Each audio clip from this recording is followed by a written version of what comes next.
You can put Bitmoji on your Fitbit now. I mean, if you want to talk about your video you did, you can do that. Yeah, we might mention it at the end. If we have time, which I assume we will, since there's nothing to talk about this week. Or we just end early. It's fine. I feel like I should. I just want to eat hamburgers and drink beer. is that so wrong? I'm a simple man. It's like I still force myself to go to the gym, but it's just like, well, why? Create pop-out chat. It's clear me and Daisy Ridley are not going to ever happen.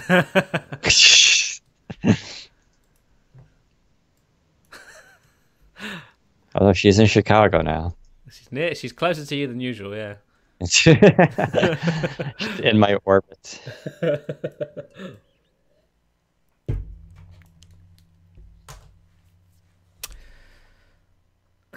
It's so weird seeing the actor for C-3PO just in real life. I don't know what it is. That. He's very good at portraying C-3PO, unsurprisingly. That guy is super British. Yeah. A lot of them are very British. I don't know if you've noticed. Yes, it's true. It's a very British-led film, Star Wars. Yes, really is. George Lucas's obsession with us Brits. I lower this resolution a little bit. Oh, I guess I should probably... Geez, I really do have multiple windows open. Tabs. Yeah, we'll be starting in just a sec, sorry. We've had trouble looking for stories this week because it turns out nothing happened in the world of Microsoft other than one big thing, which will take 20 minutes to talk about. So, watch us drag this episode out. Yeah, the Edge stuff is actually, there is a lot to talk about there. Yeah. So, I guess we can also mention the May update going into release preview as well. Oh, yeah. That, all the fast and skip stuff. Word. All right, let me send, come on. Let me just test my mic. It's working correctly. Yes. Tweet Testing. Is 1, 2, 3. You are mentioned in it. 1, 2, 3. Oh, how nice of you. Retweet.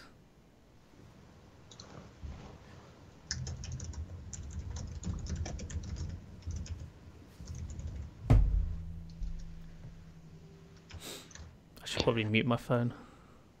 There we go. There we go. I tweeted we're just going to talk about Star Wars. Why not? Special Star Wars episode. David Chen. Star Wars Episode 7. Man, the Skywalkers sure are important. Rey might even be related to one of them. Star Wars Episode 8. It doesn't matter if you're a Skywalker or not. Anyone can be a Jedi. Star Wars Episode 9. The Rise of Skywalker. It does seem like JJ's like, whatever, Ryan. Yeah. Good, nice try. Yeah. Well, we'll see. Yeah. I assume he'll retain most of what Episode 8 set forth. But... No, actually, we should start well, okay, we can just talk about this before I guess we actually start later by listen. How funny would Episode 9 be if it just opens up and it's like, it was all a dream? She just wakes up and be like, that was weird. That was a terrible nightmare. Let's make sure that doesn't happen. It's like a total Dallas. You don't know that joke, but so there was a big show in the United States in the 80s called Dallas. And it was a really dumb show. It was like a soap opera at nighttime for old people. I just remember having to watch it because other shows weren't on, but because we had 3 channels. But there was like a big thing with like when the main characters gets killed off and all this. And then I think it went on for a while and they're like, oh my God, who killed this person? It turned out to be it was just like a dream. It's just like, I don't know. It was really funny. Yeah. All right, we better start. We're already 2 minutes over time. I suppose so. Okay.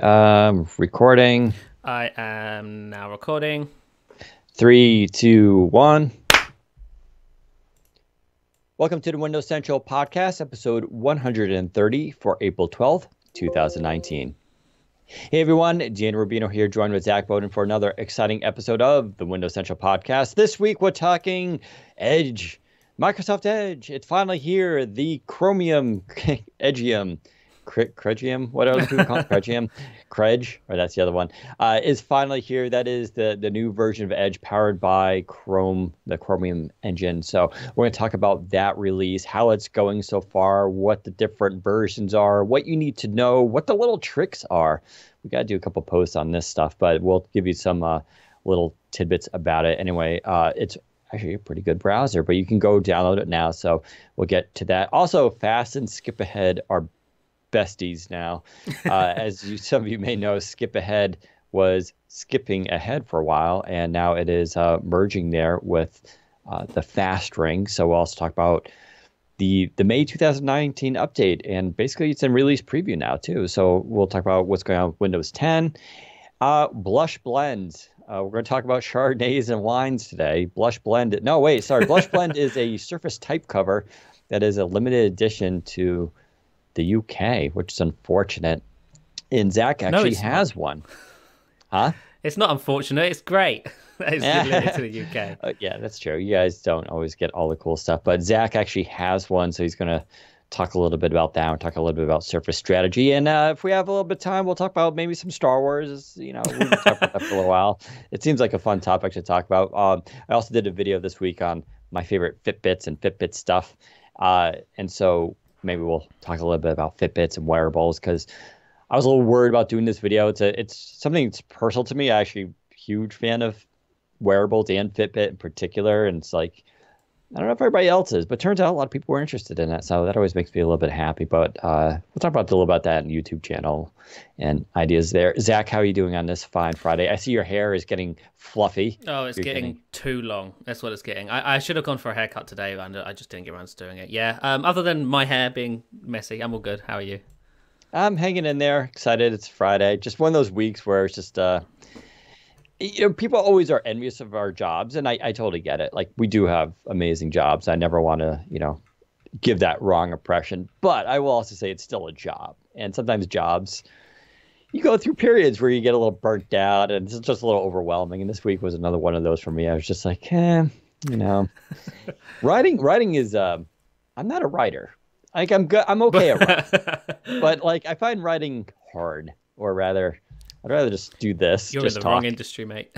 Yeah, I know, exactly. And Zach knows how I do the podcast, which is like, all right, here's the deal. I show up, I look at the camera and talk. You do everything else. And so Zach handles all. If Zach were to like be tragically like killed in an accident or end up in a hospital, like, this podcast would be just like, I don't know. Over. Yeah, it would just be me on Mixer streaming myself, having no idea how to do anything. Luckily, we have Zach, though, so you guys should always give him, a shout out for doing that. But let's talk about the Edge preview, Zach. So you did quite a bit on this. I've been using the Edge preview, and this is why we were telling everybody, listen, don't go download the leaked version from some site you don't know, because it's an executable. You don't know what else is being packed into it and all that. And the reason was, obviously, we knew that this version, the official one, was just right around the corner. And it's going to be better because the one that leaked, if you have it, doesn't update. So it's like you have to uninstall it and start over again. So these new versions, though, are just like Chrome, in the sense that they're going to update automatically, and that's just way cooler. That already is why this new version of Edge is better than the old version of Edge. But why don't you go into it and tell us what we need to know about this? Sure. So yes, the official Edge previews are finally here, and they are available in 2 flavors right now, 2 different channels of beta testing going on right now. There will be 3 eventually, 4 in total when the production one finally releases. But today you can go and download the Edge Canary and Edge Developer previews. So these are very early pre-release builds of Microsoft Edge. They're not done. They're nowhere near done. They're very stable and very performant, don't get me wrong, but feature-wise, they're nowhere near done. Microsoft says they still have lots to do when it comes to the feature set, the things that sit on top of Edge, the user-facing features. These early builds are more for developers and people who just want to test web performance and make sure web pages are working and formatted as intended, which for the most part should be, because it is just using the rendering engine in Chrome. I'm sure there's some minor tweaks and changes Microsoft is doing under the hood, which is why this testing is pretty vital. And yes, so the Edge Canary branch, this is a branch that Microsoft will be updating almost daily. Whenever there's a new build available internally, that build will be pushed out in the Canary ring to the public as well. So if you're somebody who wants the very bleeding edge features and new changes and stuff, you will want to download the Canary build. If you're somebody who isn't too fussed about having the latest features the second they're built and would much rather test something a little more stable, you can join the developer branch, which gets updated weekly. So once a week get everything that the Canary builds have been testing for that week prior, and by that time, those features should be a little bit more stable, a little bit more working as intended, rather than buggy and slow and whatnot.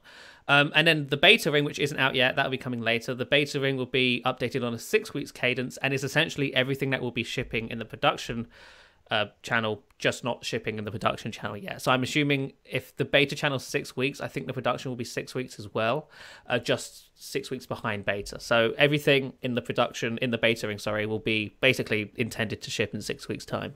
And that's pretty nice. So yes, if you are interested in trying out the previews today, I recommend the Canary builds, really. Although they are supposed to be less stable, to be honest, they're perfectly fine.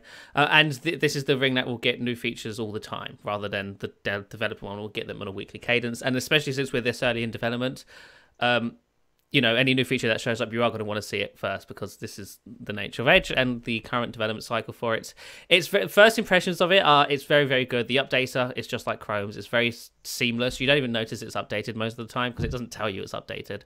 It'll just do it in the background. And they've already released like 3 or 4 builds in the Canary branch, which is pretty nice. Nothing huge, of course. No big features have arrived just yet. I don't think they will for a little while. Yeah, I mean, so yeah, that's a good point. I mean, I always ran Chrome Canary anyway as my main Chrome. And the reason I did that was Chrome Canary, and same with this Canary, can run independently of your browsers. So like if you could actually run just like Chrome and Chrome Canary, but Chrome Canary doesn't integrate with the OS and take over and all that kind of stuff. You can run it almost sandboxed, which was cool.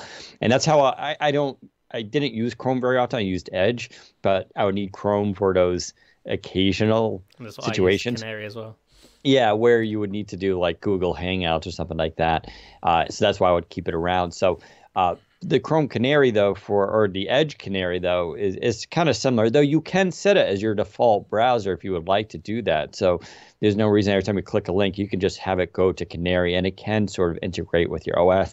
Now, as far as updates, the biggest one for me was the dark mode thing. So if you're running this right now, you may be thinking, wait, what dark mode? It's not dark. If you go to, what is it, Edge:2/ flags, you'll get the developer options. And if you just search for theme, you can enable the Microsoft Edge theme, which then makes it all dark looking. It looks really pretty cool.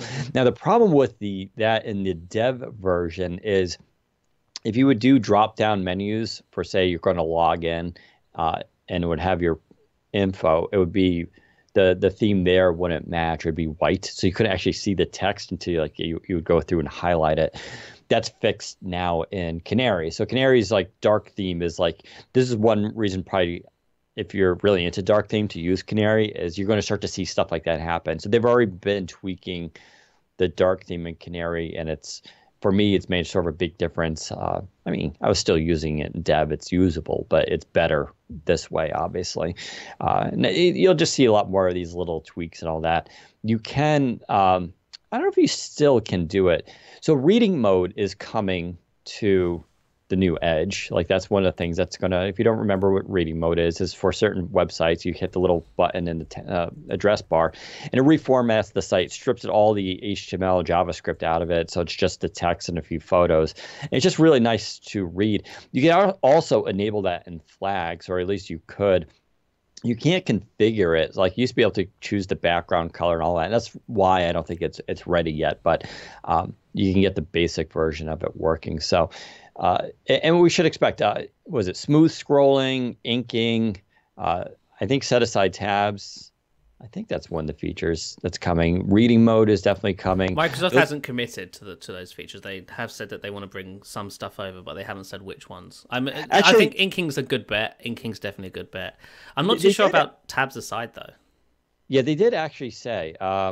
Yeah, so the PDF reader in the old Edge is something they want to bring over, or at least rebuild to the best of their abilities. So improved PDF reader in the new Edge is coming. Obviously, I would be surprised if they don't include some form of inking integration. There is a reading mode on the way. I think you can enable it now. There is also a read aloud. Read aloud's in it as well, which I think is already working in the builds officially, which is good. Here it is. Yeah, it's on coming soon. So dark mode, accessibility improvements, narrator, high contrast, caret browsing, Yeah. grammar tools, smooth scrolling, reading view, and translation. But yeah, you're right. Set aside is not officially listed there. That's not saying they're not going to do it, but they are asking people to, use the upvote feature. Yeah. So obviously, if you want to see sets return to Edge, make sure you tell them in the Edge feedback thing, because for some reason the new Edge has its own feedback program, is separate from the Windows feedback hub and stuff, although I'm sure you can still use the feedback hub there. For the most part, they want you doing it directly through the web browser, and you'll see in the address bar at the top, next to your profile icon underneath the maximize button, is a little smiley face. So if you have feedback, or if you're running into an issue or a problem, just hit that smiley face. It will gather up all the data it needs, and you can describe the issue you're having, even send a screenshot if you want, and they will receive it, and they might even get back to you, because you can type in your email address and they might respond to you directly, which is nice to see. Microsoft also, I can't find the list of it right now, but Microsoft also detailed a bunch of the stuff that they've pulled out of Chromium, because this was one of the big things that people were worried about, Edge users. I saw that, yeah. Peter Bright tweeted an image, but I didn't follow up on it. But yeah, there was apparently a lot of stuff. Try and find the list for me whilst I'm explaining it quickly. Okay. Basically, what Microsoft did is they've pulled out over 50 things that are built into Chromium by default that sort of talk to Google, or are sort of Google orientated, and just outright remove them with plans to replace some of them, or just plans to leave out the ones that aren't needed for Edge. And this is one of the great examples of how this new Edge will differentiate itself from Chrome, because I'm a strong believer in... Yeah, here I got it. I'm a strong believer in there being a market for people who love Chrome but don't particularly love Google, or don't really care about Google. I think the majority of Chrome users are in that camp. They don't care about Google. They just use Chrome because they're told it's the best. They don't have a Google, they're not tied to the Google ecosystem or anything. So if, for example, Microsoft started bundling Chrome with Windows 10, that'd be amazing, because everyone would be like, yes, I don't have to download Chrome anymore. Well, that's basically what Microsoft is doing with the new Edge. They're bundling a version of Chrome just built by Microsoft, and this is kind of how they're doing it. So there's at least a little over 50 things that they pulled out. There's safe browsing, just a couple of them. We're not going to read all of them. That's how we're going to fill up this podcast today. No, some of them are safe browsing, nearby messages, link doctor, ad blocking, user data sync, spell check, which Microsoft's going to use their own spell check, suggest, translate, smart lock, form fill. And a lot of these, we should be clear, they pulled out, but that's because Microsoft's using their own form. They're going to build, because the user syncing stuff is now using a Microsoft account, using Microsoft services, not Google services. Google Now, Chrome OS Hardware ID, Drive API, Google Maps Time Zone, Google Cloud Storage, Cloud Print, Google DNS, Supervised Profiles. See, it's a lot of Google stuff they've just pulled out. Yep, Google Cloud Messaging. Yeah, you kind of don't appreciate it. Chrome OS device, Chrome OS monitor calibration. So there's just a lot of things that have been sort of pulled out of there by Microsoft. So yes, it's a mostly Google-free browser, which is nice to see. It does, like I said, it does look like, I said this in the last episode, it looks a lot like Chrome right now. And I honestly think that's by design. Unfortunately, for those who are big fans of Edge. I don't think it looks a lot like, especially if you go to the dark mode. I don't think it really looks a lot. Yeah, but Chrome has a dark mode as well now. When you have them both on, they do look very but similar. when you look at, for instance, when you just go to the menu system, the menus are a bit different. Yeah, you are right. They look exactly like Edge. I mean, they have all the icons there. When you right-click on stuff, you get the same pop-up menus. And it's trending towards the more fluent designer. You're right, but there is still lots of fluent design that isn't there, particularly acrylic blur effects and reveal effects. Oh yeah, I'm just saying. I feel like, I don't know.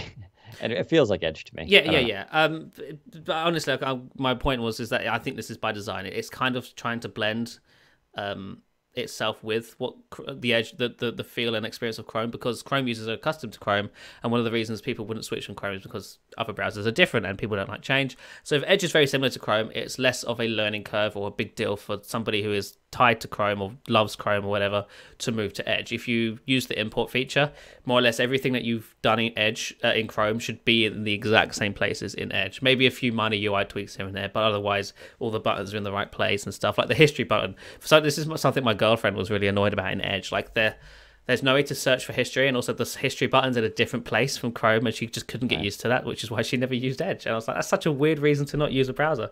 And it's just how people are. If they're set in their ways, they don't want to change it. So totally, yeah.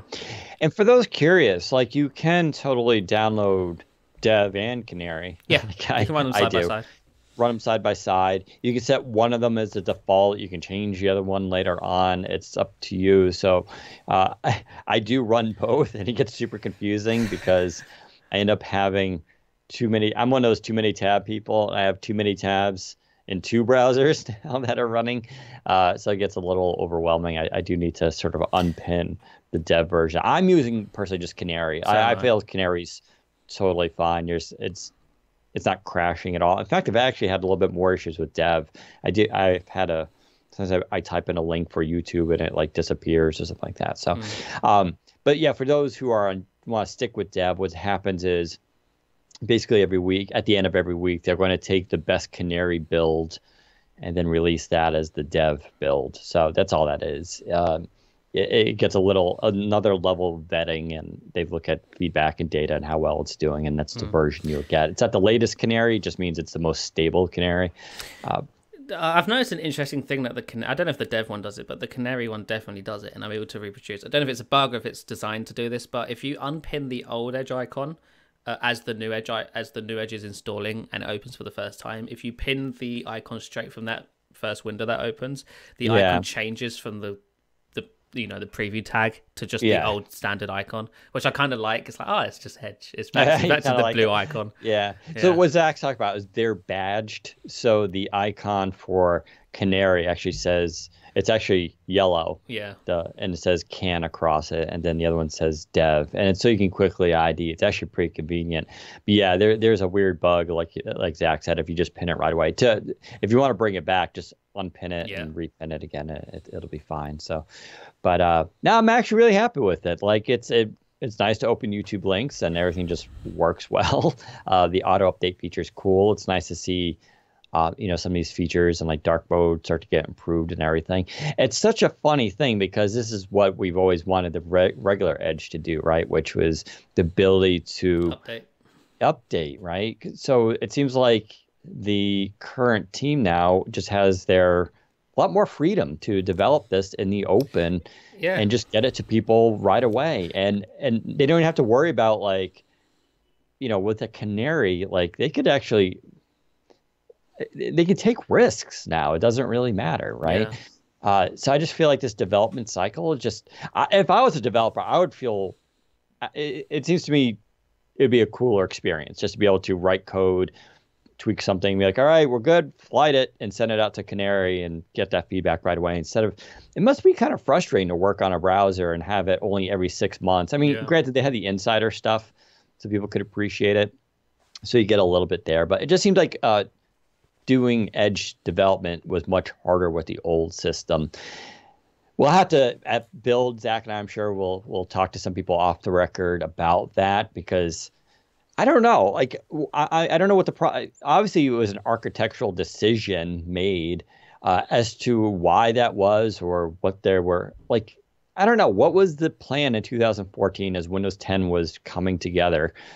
And they had to build, and they were like, oh, we're going to do the Spartan browser and all this. What was the rationale? Should we have it as an independent app? We could just update it all the time. And someone was like, no. What was that discussion? That discussion had to have happened, but what was the reasoning behind it? I bet, I have a theory for that. I bet they had too much confidence in Windows as a service, really. They were like, well, this is going to be easy. We'll be updating the OS all the time anyway, so just stick it with the OS and you'll get updates for it as often as you'd like them to anyway. And then it turns out updating Windows all the time is more difficult than it would seem to be. So that fell apart quite quickly. Yeah, and if anything, people push back on the feature updates, which I guess can segue us nicely into the fast ring updates. Unless you have anything else to say. I do real quick because this is a question we got quite a bit when the new Edge was first announced, and me and Dan had the chance to talk to Microsoft and we asked a few questions. One of the questions I asked was, so what's going to happen to the old Edge? So once the new Edge is ready and stable and is being installed by default on Windows 10, what will happen to the old Edge? Will Windows 10 be stuck with 3 browsers now, New Edge, Old Edge, and Internet Explorer? Or will the new Edge be replacing the old Edge? Or will Internet Explorer be going away and Old Edge replacing that? So I asked, and the answer they provided, well, nothing 100% concrete because things can change. The plan is for right now, the new Edge will replace the old Edge when it comes to the Spartan browser itself and the user-facing features and the menus and whatnot. So basically, when the new Edge is ready to be pre-installed into Windows 10 by default, Microsoft will be I don't know how the technical side of it, but basically the old Edge will no longer be a button you can click on to launch. You won't see it anymore in the browser, and instead the new Microsoft Edge listing will just be for the new browser instead.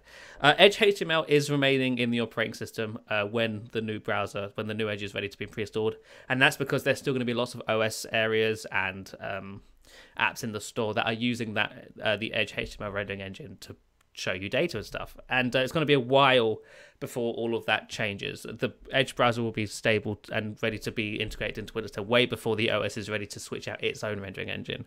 So what's basically happening is Microsoft is hiding the interface for Spartan, replacing it with Anaheim, and the Edge HTML stuff will remain in the OS. So when you run a system applet or something, that is still powered by the Edge HTML rendering engine. Everything else will be Blink and using the Anaheim browser. And it does raise the question, which Microsoft themselves aren't 100% sure yet, which goes to show you, like, I always find the stuff about planning, it's like, how much do they know, right, ahead of time, how they're going to do stuff? So this question about, like, even once the official, this Chromium version of Edge goes public, and as Zach says, they replace the old Edge through a feature update, and it just opens up. You got a new experience, but still going to be mostly the same. But the Edge HTML stuff stays in the OS to power what's called WebView for certain applications that developers for UWP can use. And it's also, I think, PWA as well. For instance, the current Twitter PWA app is powered by Edge. And that isn't changing anytime soon, even once we get this official Chromium Edge.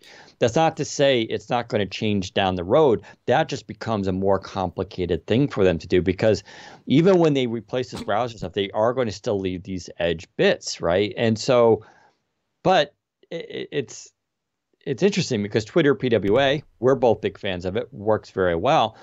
It would probably work better though, powered by Chromium and that JavaScript engine. In fact, you can do this now. One of the coolest things about running the Chromium Edge is you can go to PWA websites like Spotify or Twitter, Instagram, Starbucks, and you can then go to the menu, and then you can click on the little three dots and go down to, and you'll see a thing that says apps, and then it says install, and then you can install that website. And if it's a true PWA, it'll behave like one. Now, you can do this with Twitter right now, and it actually works very well in the sense of, like, I don't get the typing lags and as much as the little quirks, which are being worked on by Twitter, but it doesn't have like a back button. So you don't get, what's cool about PWAs in Windows 10 is, like, people don't appreciate this, is the interface with UWP. So things like a back button, which you use in apps, is not part of that PWA thing, right? So that's why PWAs becoming UWPs are sort of like the cool thing, because then you start to get those Windows 10 features that make navigation easier. When all that happens, I don't know. And I don't think Microsoft knows how they're going to do that or when that's going to happen. And for me, that's the real interesting question, because Zach and I are both on board with PWAs. There's so much potential. And you can go try this yourself, by the way. Like I said, go download the Canary or Dev version, go to Spotify, go to Starbucks, Google Maps works really well. And you can see the power of PWA. And I challenge you, like, go try those and tell me how that feels radically different from any app you've ever used. The Google Maps is just like, you might as well have just been Google Maps for Windows 10. It works that well. Mm-hmm. So all this stuff is super interesting, but hopefully at Build, maybe we'll hear a little bit more about that. But we also are hoping we hear more about PWA and UWP in particular. Yeah, I assume all this, half the reason they're moving to Blink is for Windows Core and the Santorini stuff, right? The version of Windows that's designed around the web. There's no way this isn't tied to that in some way. Although, admittedly, I did check in on the Windows Core OS progress this week. Still going on, still being developed, not being cancelled, luckily. But the latest builds are still using Spartan. They don't have the new Edge in there yet. So I'm very curious as to how much of a wrench the new Edge plans have thrown into the Windows Core OS plans for Santorini and stuff. I'm assuming it's quite a big deal, but there are plans to have Anaheim run on Windows Core OS. So I will be interested to see how that all works out. It's also a little bit risky, if you think about it. So like the big problem I think or concern a lot of people had was, okay, Microsoft's joining the Chromium project. It's open source, so anyone can contribute to it.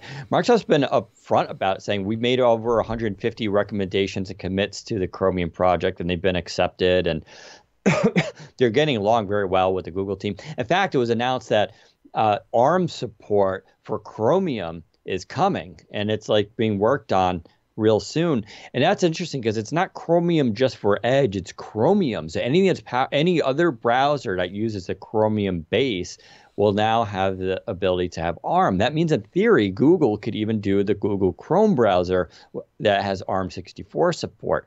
So they seem to be having a good relationship so far with, and don't forget, it's Chromium, it's open source, but Google technically controls it. And so, but so far, everything seems peachy. Everything seems good. The problem is if they do eventually do this work to Windows 10 and even to Windows Core OS and they really go deep down, really ditch each Edge HTML, replace it with the Chromium stuff. If Google were ever to do anything that screwed that up, that could cause a lot of problems, right? Yeah, I mean, at that point, though, if it does get tied that deeply into OS, which I assume is the plan, Microsoft could just eventually fork it and say, right, well what we're going to do is we're just going to take what you've done so far to Chromium and Blink, and just have that for ourselves now. We'll continue using that and we'll build upon it. Basically, just cherry picking the bits that you do to Chromium open source that we like, but it's now ours. I'm sure they could do something like that if they really needed to. Totally true. That just goes down that whole that would just cause a lot of drama. Unfortunately, hopefully that won't happen. I don't think it'll happen. I think Google's fine with Microsoft playing in their sandbox. I think the thing is they don't want necessarily Microsoft, driving the whole standards thing or. And so long as Google plays fair, like right now, like Google, they're putting all their junk into their Chrome browser, which is fine. That's what they should do, right, as a company. But so long as Microsoft can pull that stuff out and then do their own version, I don't know. For me, it would be interesting if, say, in the future, the new Edge does prove successful and it does become the most popular browser, and Chrome's market share diminishes, but it's still using Chromium and open source Blink and whatnot, so it's still basically Google in control. But if Edge does become the most popular browser by a long shot, Microsoft could fork it just because and go, right, now the web standards are ours. And now we can do what we want with it. They've hijacked it, and now Google has to start sort of chasing Microsoft again. I mean, that could be something Microsoft does. I don't think that's in the spirit of the new Microsoft, though. New Microsoft's very open source friendly and happy to be a part of the community of technology and whatnot. So, but it would be cool to see Microsoft just go, right, we're taking back control. Yeah. That would be interesting. And finally, for those curious, I mean, we're not expecting any final version as replacement stuff to happen. I don't think till spring 2020. That's my hunch. The first stable releases might be ready later this year, but I'm not expecting to see the new Edge pre-installed to Windows 10 until at least 20H1, shipping 20H1, maybe even 20H2. And don't forget, you can still go use Edge on Android.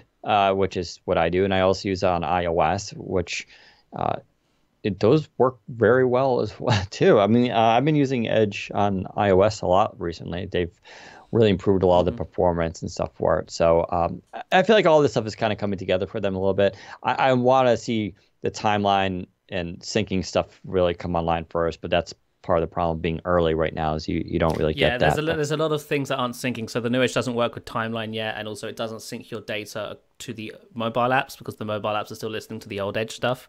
Yeah. And also your passwords do sync though, so that's nice. Do they? Yes. Yeah. Oh, interesting. I haven't really had to type in any of my new passwords.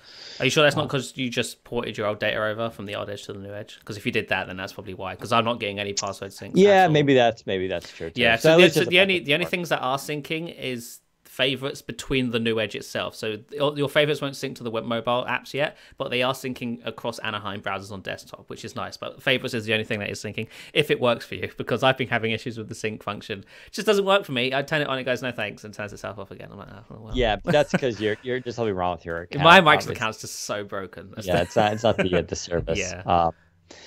Yeah. All good stuff. I think this is turning out much better than expected. I think it's also more refined than we had expected necessarily. I don't know what I was expecting, but Car crash. yeah, who knows? But I think this is good for the platform. I would have preferred Microsoft had been successful with Edge, but I really do feel like the inability to consistently update directly and all that was just slowing things down. I would have preferred if they did this originally. If they just did this on day one, Edge would be in a much better place today than it currently is. So I was asking, Edge is really available on Android. Yeah, it's yeah. over So a lot of people don't know this. A lot of people are like asking Joe Buffuro and stuff. Hey, when is the new Edge coming to mobile? Like, the new Edge is already on mobile. It's already Chromium. Yeah, it's been over a year. So how it works is on Android. This is why the whole, like, Zach and I weren't necessarily surprised with Edge for desktop going to Chromium, because if you look at Android, the version of Edge there, it's simply powered by Chromium as well. It's the same thing. That's how they had it, because that's how you get it on there.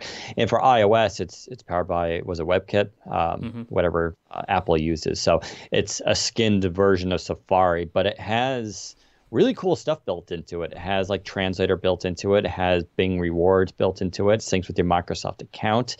So you get all your passwords and favorites. It does work with Timeline. So your browsing history on your phone will show up on your desktop. What else is? Oh, there's NewsGuard, and there's also the content blocker built into it too, which is really nice. Because Safari, you can use content blockers, but you usually have to buy them on the store. They're usually about $4, and then they're done through the settings of the OS. You have to enable it. It's a little tricky. It doesn't really allow. This is just direct in the settings. You just turn it on and all that. And yeah, it has the dark mode and all that kind of stuff. So and they're free, right? And in fact, there's also beta testing for them. You can sign up for iOS to test the beta version. That's how I do it. And on Android, you can also enroll in their beta program and get everything a little bit earlier. But they're very stable. They work great, and they look nice too. Yeah, if you're tied into the Microsoft ecosystem, I don't see why you would use anything else at this point. But yeah, go check them out. Just go to your store and type in Edge. The other interesting thing that people noticed is that the new Edge works on Windows 10s just fine. You just install it, and it just installs like normal from outside the store, which makes me wonder, why didn't they just do that with Office? If Microsoft has the ability to do this, maybe Windows 10s at the first didn't have the ability. That might be So what Zach's saying is, because if you don't remember, guys, Windows 10 in S mode, as it's now called, didn't allow executable apps to be installed. Everything had to go through the store. You could, of course, unlock that. It was a simple thing. You just hit a button and reboot the OS, and it was fine. But yeah, so Microsoft evidently could just run a special certificate and bypass that. And since it's their OS, they can sign it and it works. So I do actually have my Surface laptop, the first one, still in S mode. But yeah, you can just install this and it runs just fine, which is nice. It doesn't run, though, in ARM yet. Yes, so no ARM yet. That is coming, they said, very soon. The other thing people mentioned in the chat is that although you can run it on Windows 10s, since Windows 10s has the default web browser option removed, you can't set it as default. Oh, interesting. I forgot about that. Yeah, funny. That's a good point. Yeah, so, but Windows 10 in S mode wasn't something we were expecting to stick around. It was more of a Band-Aid kind of thing until they get Windows Core OS out, so probably not a big deal. But yeah, I'm excited about the ARM version, which should be hopefully happening soon. Yes. Yeah. Okay, let's jump to the fast rings and skip aheads and how all that is working. So this week, Microsoft announced that they were doing this last week, really, but it happened way sooner than I was expecting. I was expecting the fast ring to remain on 19H1 for a couple more weeks at least. But nope, turns out happening right now, or a few days ago even, the fast ring and skip ahead ring have joined up. So the fast ring and skip ahead rings are now both testing 20H1 builds, leaving slow and the release preview rings on 19H1. We've already talked a little bit about the whole 19H2 thing and how Microsoft hasn't announced how they're going to be testing 19H2 yet. But if you were in the fast, it's a bit late to warn you now, I guess. But if you're in the fast ring and you want to not test 20H1, it's time to get out. Make sure that doesn't happen. Yeah. So real quick on this, because I run into this problem usually because I have so many laptops, and I do at some point like the fast ring gets stable enough. When we talk about that a lot of time in this podcast, it's like, oh, it's now safe to enroll if you really want this. I end up doing that myself. So I end up getting a bunch of laptops and stuff on the fast ring. And then what happens is, this announcement comes, and then I have to go through all my devices, and sometimes I forget about them, and Yeah. it's just like, oh, so if it starts already downloading, don't worry. You can do a couple things. Just quick. The first thing you should do if you think your device is like this, and it might be happening, and even if it's downloaded it and you haven't obviously rebooted to install it, you can still go into the Windows Insider icon and settings, change rings, then reboot, and it should actually and yeah, change the ring back to like release preview. Go back to the Windows update, and it should actually refresh. And you'll see there'll be it might even say an error, and then if you reboot, but you can like prevent that from installing and actually happening if you would like. So it's not. Don't worry if you're just don't download, install, and reboot, because that's when it's obviously going to. Yeah, I mean, there's another trick as well that used to. I don't know if it still works, because you never used to be able to do what you just mentioned. Once a bill started downloading, it was set in stone. But what you used to be able to do is you'd be able to set your date forward like a year or so, and what that would do is that would time out Windows Update and just purge everything that it had ready. Because it doesn't know what's later. It wants to check for the latest thing and get rid of whatever it had ready to install because it thinks it's old. And that would usually fix it as well. I imagine you could also roll back. Yeah, you can, yeah. So what you could, the rollback system really works ring, well. Yeah, and do all that. So there's a couple ways. I mean, yeah, if you really want to freak out, you could just immediately just turn off your Wi-Fi and just disable it as it's downloading whatever, and it'll be like, oh, can't download. That'll cause it to error out. Turn Wi-Fi back on, go to the Insider icon, set it to release preview, and then when you go back to check the update, it'll actually be up on the new ring. It's actually, I'm actually impressed with how dynamic the ring switching has gotten. It's actually really nice now. So it really does do it on the fly, even midstream if you're downloading something. So. Actually, it's worth mentioning because I don't think many people sort of commemorate or the improvements that the Windows Insider program system has sort of gone through, because when the Windows Insider program system first launched, it was very rudimentary. It's very slow to get started as well. You'd join the program and you'd set a ring, and it'd take a little while for the build to show up. And even then, with app updates, it took even longer than that. It could take days for the app updates to show up. Microsoft has improved it a lot so that everything is pretty much instant now. You switch rings, it knows what to do, it knows what to change, it knows what to download and stuff. And it happens almost instantly. It's really, loads of improvements have been made to the Windows Insider stuff. And with 19H1, or 1809, I guess, as well, that they've updated the UI quite a bit. It's much cleaner now and a little bit more straightforward, and there's a nice new option in there as well, that so if you're testing say 20H1 now and you know for a fact that you're going to want to jump out of 20H1 when it's done, there's an option that you can turn on which will just continue letting you receive the fast ring builds, or maybe it's the slow ring builds, one of the two. You can still receive 20H1 builds, but it will automatically opt you out or put you down to release previewing when 20H1 is RTM'd and they're moving on to 20H2 and stuff, which I think is really nice. So if you're somebody who forgets like Dan, that's a good feature to enable, because now you won't get caught in that moment of, oh no, I haven't switched my PC out of all the rings, because it'll do it automatically for you, which is pretty good. Also happening this week, the May 2019 update, 19H1, has been moved to the release preview ring. Hooray! They're testing things correctly again. So yeah, Microsoft made a mistake with RS5 and they have corrected that mistake with 20H1. In the release preview ring right now, it downloads whatever the latest cumulative update is as well for 20H1. I think it's .53. It has some minor fixes in it and whatnot. Very exciting to see. This will be in the release preview ring forever, for as long as 19H1 is shipping now, pretty much. 19H1 itself will begin shipping in late May, so there's plenty of time for insiders in the release preview ring to test 19H1 and find any last-minute bugs and whatnot. I've seen most people on Twitter are pretty happy with this update in the release preview ring. Not a lot of issues by the looks of things so far. Some people have had problems specific to their installs and the install failing because of some block that Microsoft has put on some programs and whatnot. But I think for the most part, it's running okay. It's been running perfectly fine for me. It has been running fine for me for weeks, actually. So that's pretty nice to see. Unlike RS5, I had many issues with RS5. So it's good to see that they've improved that quite a bit. Again, we still don't know what the deal is with 19H2. The current theory is that 19H2 is going to be a very small update, sort of in the veins, sort of how Windows 8.1 Update 1 was. I don't know, for those who don't remember, after Windows 8.1 came out a year later in 2014, Microsoft released a sort of cumulative update type patch thing that was just a revision on the 8.1 RTM that introduced a couple of new features and overall just operating system polish and changes. Very small things, nothing huge. There was no under the hood, changes or anything that really.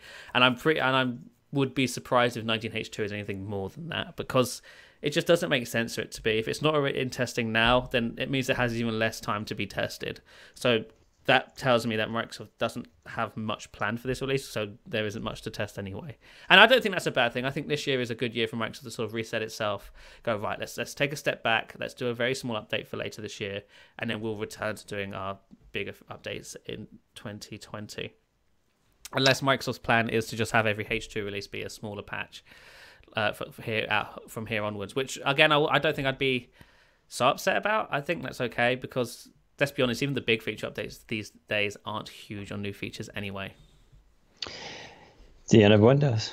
Yeah, the end of Windows. How are you finding the May update? Yeah, I've had no real issues except for one I tweeted about, which is sometimes my internet connection, when it comes out of resume, I get the little globe. I've seen that, yep. And it seems to be part of the further attempt to make the OS better at power saving, so that when it's in like low power resume mode, all that, the internet isn't necessarily running. And it seems to be an issue with the driver re-enabling when it comes out of sleep. It eventually will, most of the time, come on, but it's like it can be like 10 seconds, even 15 seconds before it reconnects. Sometimes I've had to force a troubleshoot, and part of it, like it tells me my DNS is expired or something like weird, where the IP wasn't assigned, which sometimes I attribute to the fact that I just have so many devices on my network. So I don't know, but I've seen that happen a few times. I sent it out there. Other than that, though, although I did have the Surface Studio, I did share that with you guys the other day. I was in the middle of writing a story, and the whole thing just froze. Like, not even Control-Alt-Delete would bring up anything. It was just froze. And that was on the Studio too. But then I've got this cumulative update that just came through this week, and it seems to be okay. But yeah, for the most part, I've had really no issues with that. I'm running on multiple laptops, mostly using the EliteBook X360 1040 G5 as my main laptop these days. That's a good name. It really is. It all makes sense too. So it's the EliteBook. That's their premium, HP's premium business stuff. X360 tells you it's a convertible. 1040 is the screen size. It's actually a 14-inch. So they have a 1030. It's 13-inch. G5 is the 5th generation of that. So it's but yeah, it's a hell of a name. It's not quite Apple MacBook, right? But yeah, so that's what I'm mostly using these days, that and Yoga C930, and it seems to be running quite well. Yeah. You know what isn't running quite well for me? The Skype UWP app and NDI support. What is with this? I don't understand. I have to complain about it because no one on Twitter is talking to me about it. It makes me sad. Basically, it's such a small issue as well because nobody podcasts apart from a few people in the world, especially with Skype. But when Skype did its new apps for Windows, they did one dedicated one for Windows 7 and Windows 8, and one for Windows 10. And the Windows 10 one is a UWP app. It performs better, in my opinion. But it was also missing some features that the new app, which are almost identical, keep in mind, had in the Win32 version. Such as NDI support. For those who don't know, the NDI support is something that we use to podcast. So the reason you can see Dan in this video right now, if you're watching the video version, is because of NDI. Otherwise, you wouldn't be able to see him. It wouldn't stream his video to the program that I'm using to stream out to YouTube and Mixer. And I was complaining for ages that the UWP app didn't have this because I'm one of those people who doesn't want to have to install things if I don't need to. If an app comes with the operating system and it does what it needs, does the thing for me, then I'm happy to just use that one, which is why I'm so glad the new Edge is moving to Chromium and stuff, so I don't have to download Chrome every time I want to use Hangouts or something. So they finally added it to the UWP app. I'm like, yes, finally. But it doesn't work. The option is in there. You turn it on, and the same thing happens. XSplit sees it, goes, "Hey, here's an NDI stream." You click it, and there's no video. You cannot see Dan's face with it. And I'm like, why doesn't this work? It's literally the same program. Just make it work. I've tweeted about it. I think somebody from Skype was like, "Yeah, we'll look into that," and I haven't heard anything since. So Microsoft, if you're listening, if you know somebody on the Skype team, or if you work on the Skype team, please fix it. I beg of you, so I can uninstall the Win32 version of Skype and live my UWP life like I want to live it. Thank you. Yeah, there's always those little things. We got to find out, Bill, what's the deal with UWP? Like, and Cortana primarily. I need to know what's happening with Cortana. Yeah. Oh, did you see that thing? So the Walking Cat on Twitter, he's someone who just links lots of stuff. He's really awesome. He found references to a LinkedIn job posting from a year ago, February last year, where called Cortana at Home, which basically mentions Microsoft's upcoming plan to reinvigorate Cortana and push it to people at home.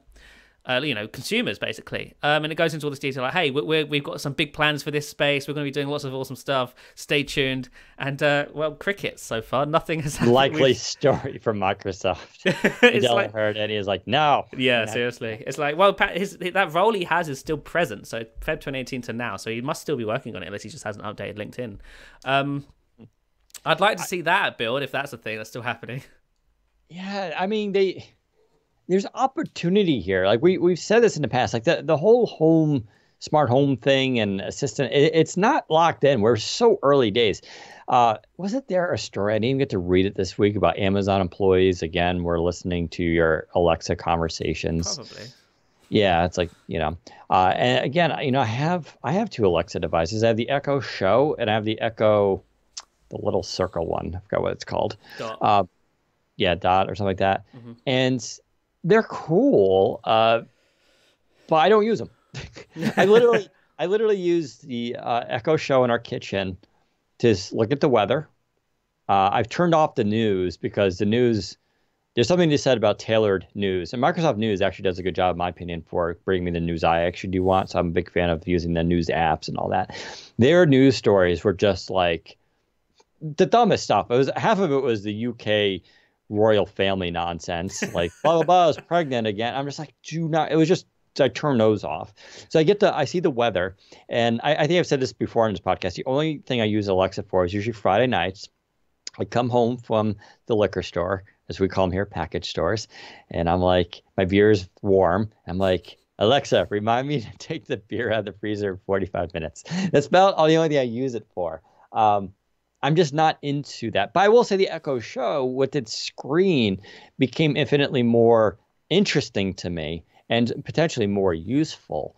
And so, I still think Microsoft they could do something with Windows Core S, a small display, shows your calendar. Like, just imagine Surface Studio small, right? It's like this big, maybe, on a little cool stand, thin display, right? Just like I said, Surface Studio, same thing, a little hinge.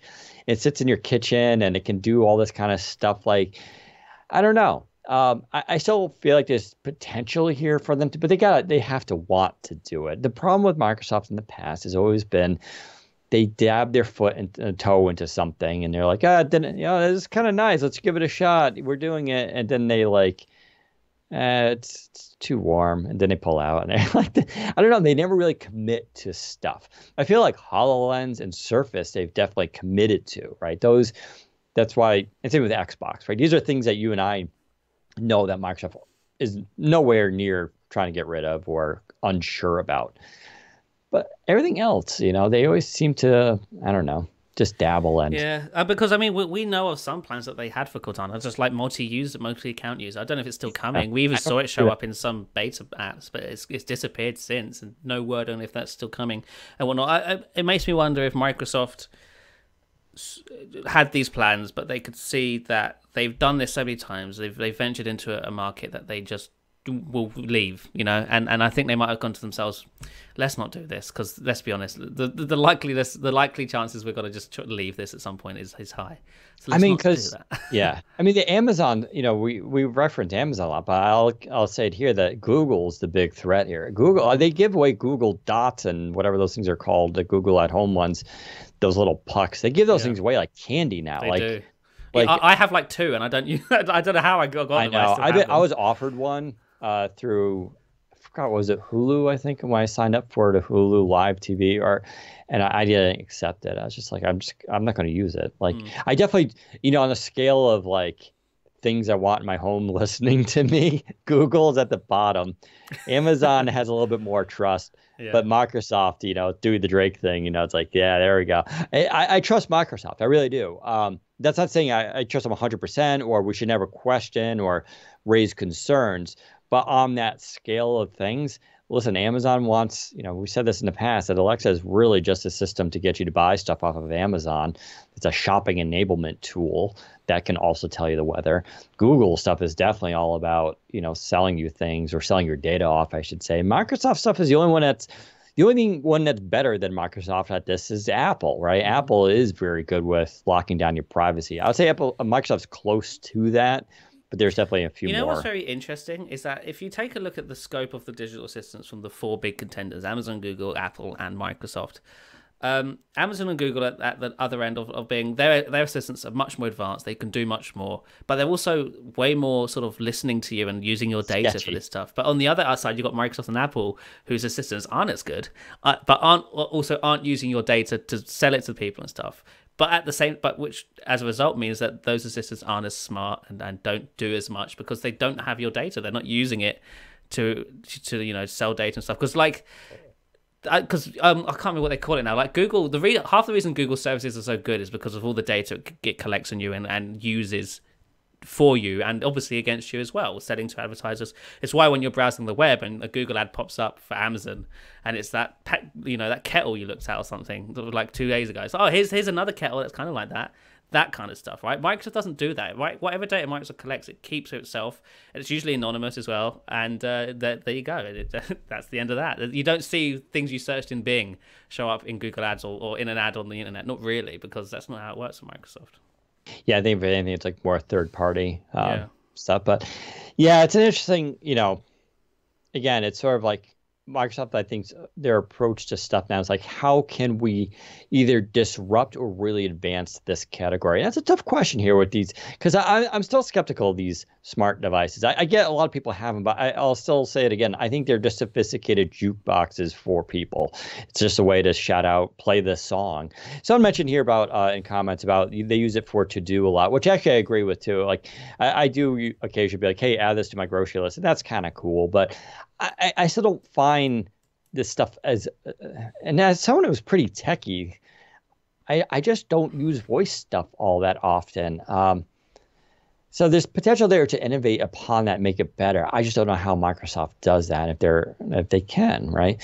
But then again, even when they do innovate, someone brought this up too in comments, Microsoft Bands. Microsoft Band was truly innovative. Like it really did separate itself, in my opinion, from Fitbit and what other wearables were coming out at the time.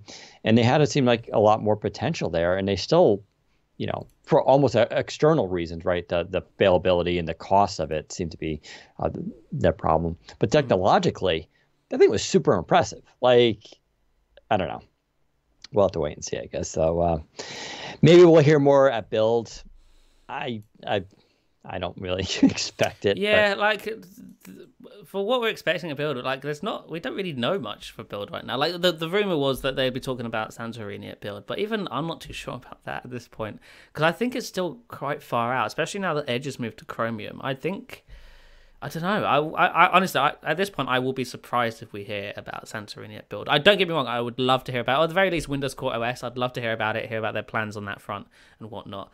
So yeah, actually, a lot of people in the comments are asking us to talk about what we want to see at Build. So my biggest requests, if Microsoft, if you're listening, please do this. Windows Core OS / Windows Lite stuff. Let's see it. Also, maybe even your plans for foldable PCs and whatnot. That'd be good to see. Plans for Cortana, if you have any. If you don't, then good. That's a good time to announce that Cortana's being wound down. Please don't just leave it dragging out like you did with Windows Phone. I also want to see some of the plans they got for HoloLens 2, like some capabilities for developers and because it is a developer conference, obviously.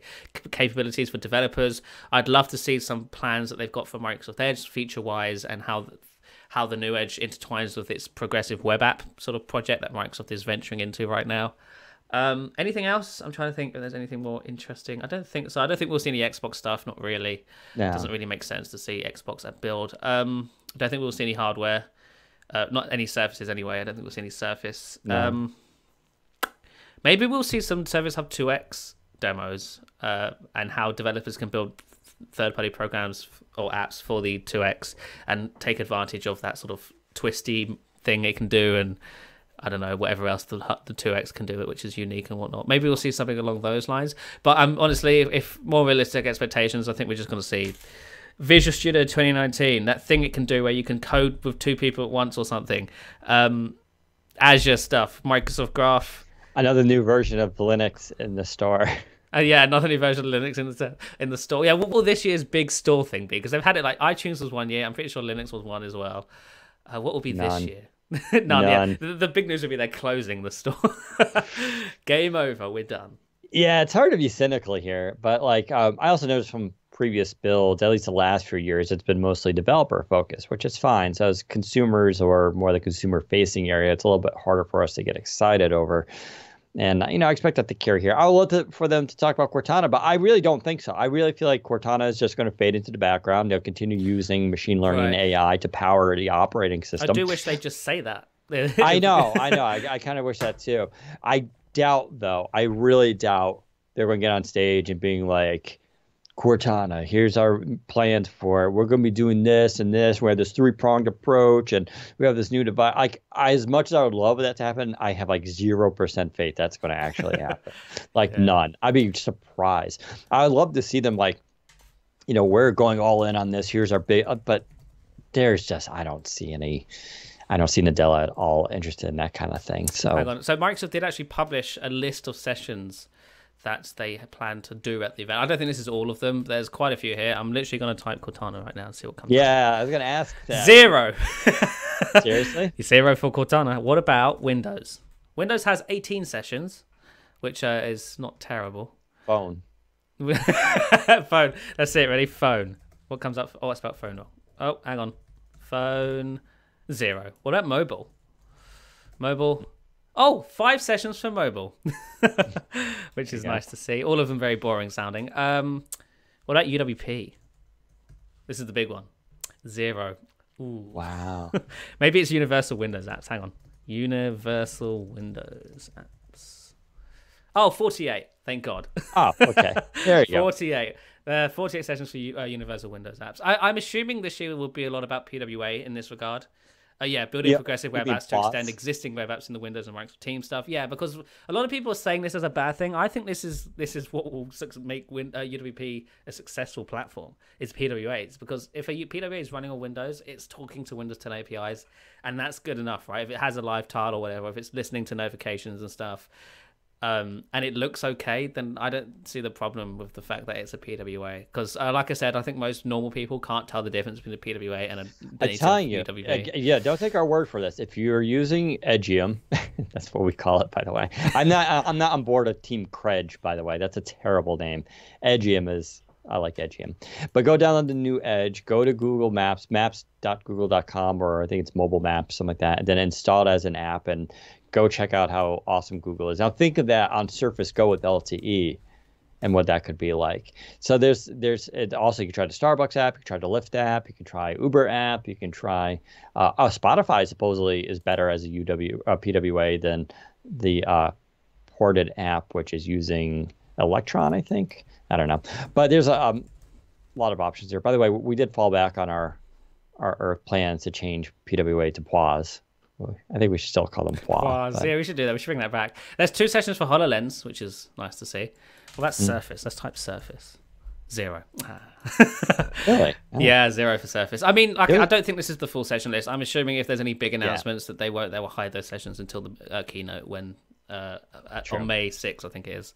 And then you'll see them on the app and stuff and be able to go to them and whatnot. But yeah, so at least there's 48 for UWP. That's nice, because that was a worry. I was like, oh, well, that's not great. Well, we'll have more of our predictions and expectations as we approach build, which I believe is May 6th.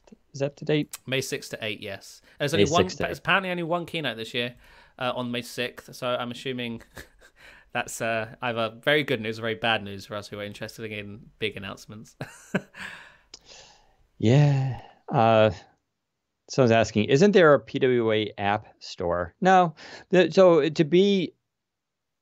don't know what you're talking about. If you're talking about the Windows Microsoft store, PWAs are just UWPs in the store, the Twitter app and a Hulu app, which I use every day. And the Hulu app is also a very good PWA. It's just in the store, runs really well. If you're talking about like a third party out there are websites that, I forgot, you know one of these, Zach, I think. But there are a few websites, if you type in like PWAs, that they just basically index what sites are PWA and work with it, stuff like that. So you can go find that. Some of them are really dumb. You'll never use them. But almost all the major brands now have some sort of thing. In fact, Pinterest now has a PWA app in the Microsoft Store.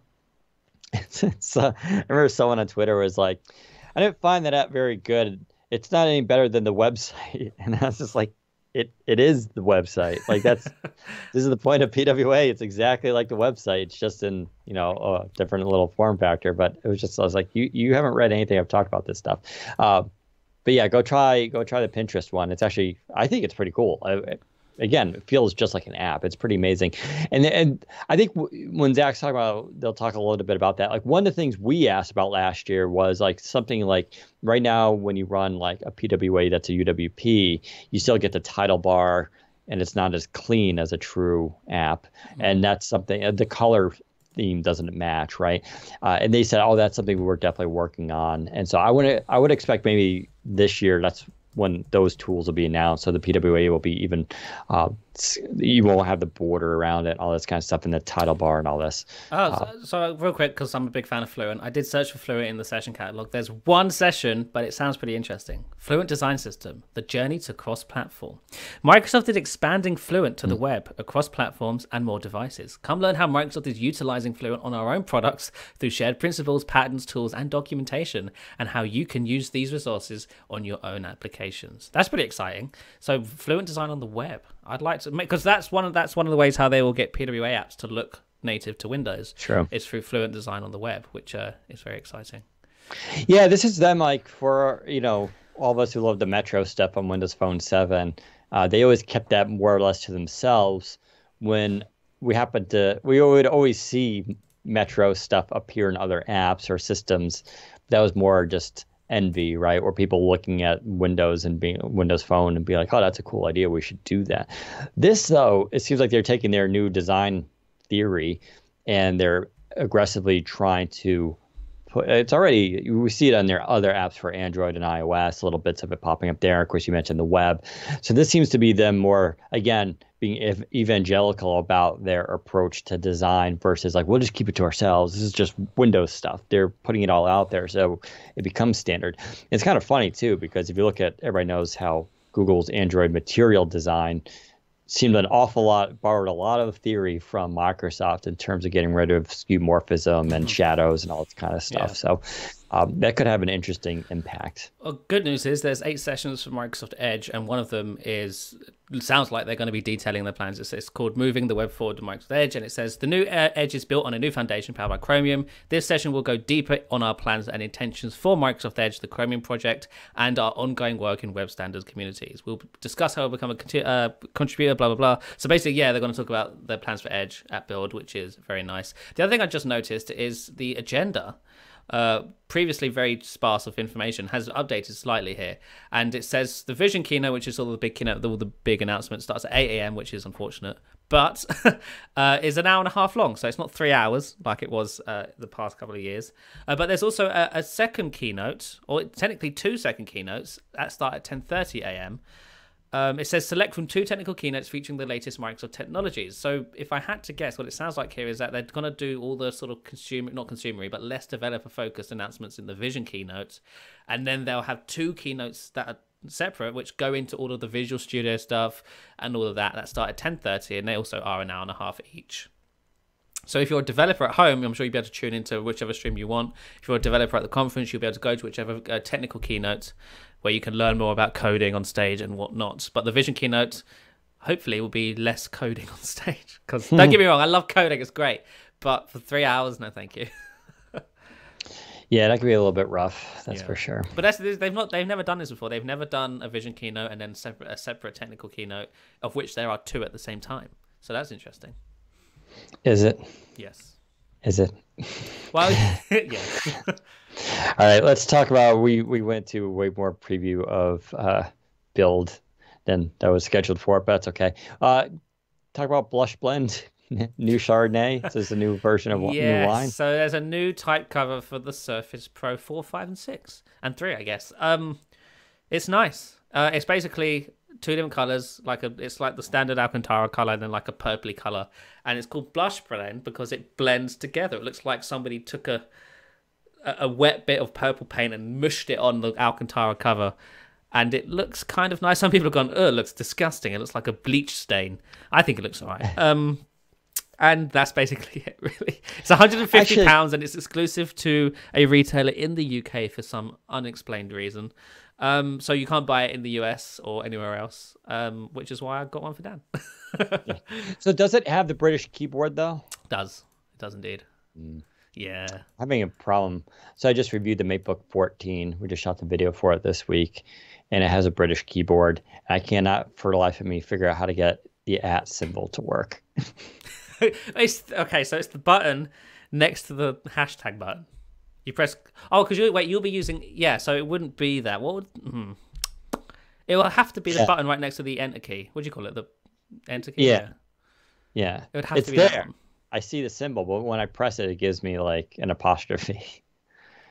I don't know. Are you doing shift? Are you doing? Yeah, shift? I did the shift too. It just doesn't work. I'm telling you. Try shift and because the @ key's on the 2 button usually for you, right? In America. Yeah. Yeah. You guys are weird. You guys, I don't know. We'll give it a shot. But yeah, I think it's a pretty cool looking cover. We haven't seen the last special edition cover we saw is still my favorite was Aqua, released in 2017, maybe. Yeah. I want to say that was a nice one. Also, back in the Surface Pro 1-2 days, they did an Xbox Green one. I think only for employees, maybe. I can't remember. But there was an Xbox Green colored one which looked fabulous. I definitely don't have that one. If anyone wants to sell me one. So it says the keycap doesn't map the input language. Yeah, I think there's definitely an issue here with my input is probably English US, but the physical keyboard is English UK, and there's probably some mapping issue that's going on. I don't know. It's a big pain. We'll see how this one goes. I like this cover. I think it looks cool. I do get the criticism. It does look like, reminds me of something in the 80s when we had like the touch color response close for a while that came out. My only disappointment is when the keyboard itself is just gray, just the gray version. Like it looks cool from the outside, but then when you open it, it's like the gray version, which is kind of actually the most boring laptop. Yeah, it's very modern though. It's a very modern color. I like the gray. Yeah, the Surface Grey, I call it. The Surface Grey color. It's very nice. Some people have been asking, so why is this exclusive to the UK? I don't know. I haven't heard anything, but my guess is so when Microsoft. Since Microsoft doesn't have any physical stores here, Microsoft has to come up with sort of agreements and deals with retailers to sell Surface products there. Some stores get more love than others, and vice versa, because some stores don't want to sell Surface, some do. John Lewis do sell Surface, but I'm guessing for Microsoft and John Lewis's partnership to continue, John Lewis asked Microsoft to have some sort of exclusive to warrant people visiting the stores to see Surface anyway. Because either maybe John Lewis wasn't seeing many sales of Surface or something, or maybe they just wanted a different reason for people to come into John Lewis stores to buy Surface than just because they have Surface, right? And now they can. Hey, we have a special type cover that nobody else has. Come and buy Surface here. It's just like having phone exclusives years ago when a certain carrier would get a specific color. Yeah, I mean, it's kind of cool though. Still like to see, I don't know. It's so funny. I feel like Surface stuff goes through periods, and we definitely expect or want, like every 6 months, new Surface stuff. Probably not really a real expectation. Like we're going to have Surface Hub next week. I'll be in New York City for that, but I'm not expecting anything else for consumers. But yeah, no new accessories or anything, right? So it's a little disappointing. I don't know. We'll see. Yeah, someone's asking, probably no Surface Book 3, definitely not in the spring. I don't expect it. Maybe the fall, but who knows, right? I mean, that team, they release when they release, and we don't. Well, we have. Actually, never mind. I don't know if it's been announced. I'm assuming it has, but I'm not going to say it just in case. The thing next week. Okay, man. The Surface Hub, the Surface Hub. The Surface Hub thing. Okay, sorry, I had no idea if it'd been announced. I'd totally forgotten. The Surface Hub. Yeah. No, that's been announced. That's next week. Yep, 17th, New York City, early in the morning. I don't believe it'll be streamed, but I don't know yet. I don't think it needs to. If it's only the 2S, it doesn't need to be. Because it's like, who cares? I'll tell them that. When I get my hands on, I'll be like, is this the new one? No, it's just 2S. Don't want to forget about it. I wonder if it was also, because there was also rumors that Microsoft were working on like a business-orientated Cortana speaker. Maybe we'll see that at the event. Yeah, I mean, like Surface headphones came out of nowhere. True, right? yeah, that was like, I think it was only the last minute we heard something about it, but up and that was like, and by last minute I mean like the night before. But Yeah, I mean that was like totally unexpected, and we're just expecting Surface refreshes. So that was a nice thing. I would still like to see, but it would be weird for them, I think, to announce there. But who knows, right? I'd just like to see them do earbuds, Surface earbuds. That seems to be the big rage right now. The big challenge is like the Apple AirPods. Everybody likes how small and petite they are, and they fit in your pocket. So companies have been trying to, whether it's Samsung or there's a few others have been trying to basically make their own version of that. But there was one company I feel like that could do that would be Microsoft. They did a pretty good job with the Surface headphones as a V1 product. Like, why not do their own take on this, right? It seems like It is that's interesting possible. because, like the AirPods thing, I think it comes down to who has the best design. And I hate to say it, but I think the AirPods are the because you can't because think about it because normal AirPods just or headphones they just have that bit that the AirPods have, but with a wire. Yeah. Arguably, the best way to do those wireless ones is just cut the wires off, which is what Apple has done. And you Yeah. can't really do it better than that because you can do like in-ear ones and stuff that you can't really see, but they're never as comfortable and they always fall out. It's like, yeah, I don't know. I think Apple might already have caught in that market for the best designed, unless Microsoft can come up with like a unique sort of better way of doing it that I just can't picture in my head. They just make them black. Right, or grey. Surface Yeah. grey. New Yeah. Surface grey headphones. There we go. So that's all they need to do. I don't know. We'll see. Tune in next week. Maybe they'll be surprised. I'm not being coy here either. I literally don't know. Like Yeah. they're not pre-briefing on this, but we're just expecting Surface Up 2. And that's kind of all I expect. It seems to be an event that'll be just kind of focused on that. Oh, But and the stand. and the stand, the steel case, yeah, Yeah. steel case. It says in conjunction with steel case. But yeah, maybe they'll be like, oh, we got new headphones too. Here they are. They're kind of cool. I assume they'll finally tell us specs. That'd be nice. We still don't know any specs on it. We'd have no idea what powers it. I mean, I have heard via internal sources that it's an Intel powered thing, Intel Core i7, I think, which doesn't ARM. surprise me. Yeah, if it was ARM, if it was ARM and had like a big battery in it, that'd be amazing, right? You could like roll it around and stuff. That'd be so cool. That would be cool. That probably also won't happen. Yeah. But oh well. I say we wrap up here. We're just coming up over an hour. Maybe we'll talk about Star Wars after the questions stuff. I don't feel like it's appropriate for the podcast. But if you guys want to hear more Star Wars talk, let us know. Anyway, as always, thanks for listening. We do record this every Friday live, 2:30 p.m. Eastern Time on Mixer.com/Windows Central. Also on our YouTube channel at Windows Central. You can go check out my new Fitbit wrap up there. I know Fitbit isn't Windows per se, but Fitbit does actually have a Windows app, and it's one reason why I'm actually a big fan of them. So I did a roundup of my favorite Fitbits because I actually own pretty much every single one because I just like them a lot. I'm using right now this one is the Inspire. This is a $99 one. So I use this because it's super light and thin. But go check out that article. It's on the site now and also our video. We'll be having more reviews of MacBook 14 is coming out, which that'll be kind of fun, and a couple other devices. And there's a couple embargo stuff that's coming out too. So look forward to that. We'll be doing questions and answers now. That's not part of the recorded podcast, so you have to just join us live for those. But we always appreciate it. You can follow me on Twitter at Daniel_Rubino, Rubino. Leave me a comment. Tell me what you think and how we can make this better. You can follow Zach at ZACBOWDEN as well if you have any Windows 10 questions for him. Just keep asking him about Windows Phone if it's coming back. He loves those questions. Please don't. Yeah, please don't. Anyway, as always, thanks for listening, and we'll catch you next time. Take care, everyone. Fantastic.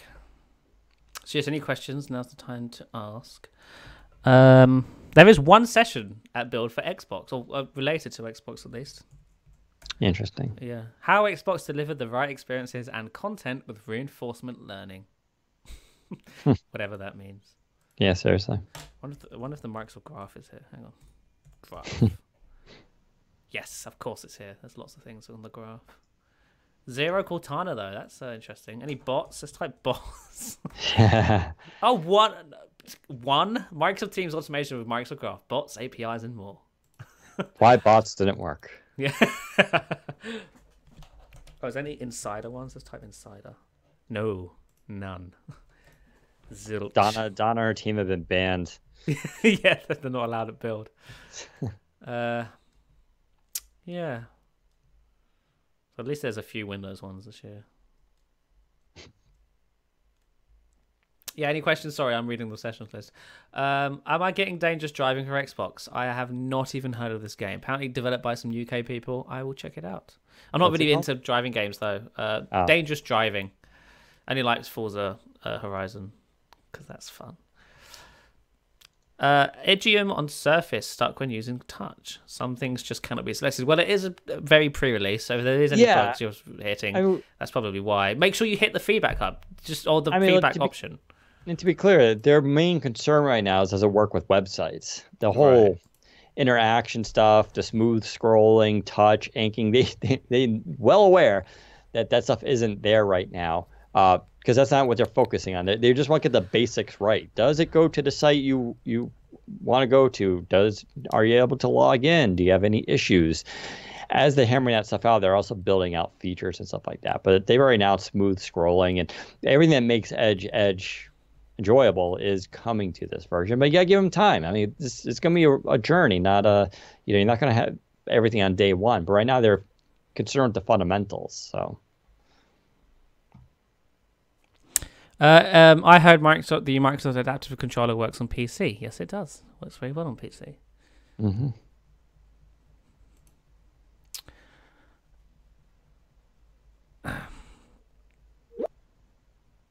Oh, I heard a Skype noise. Did you hear that?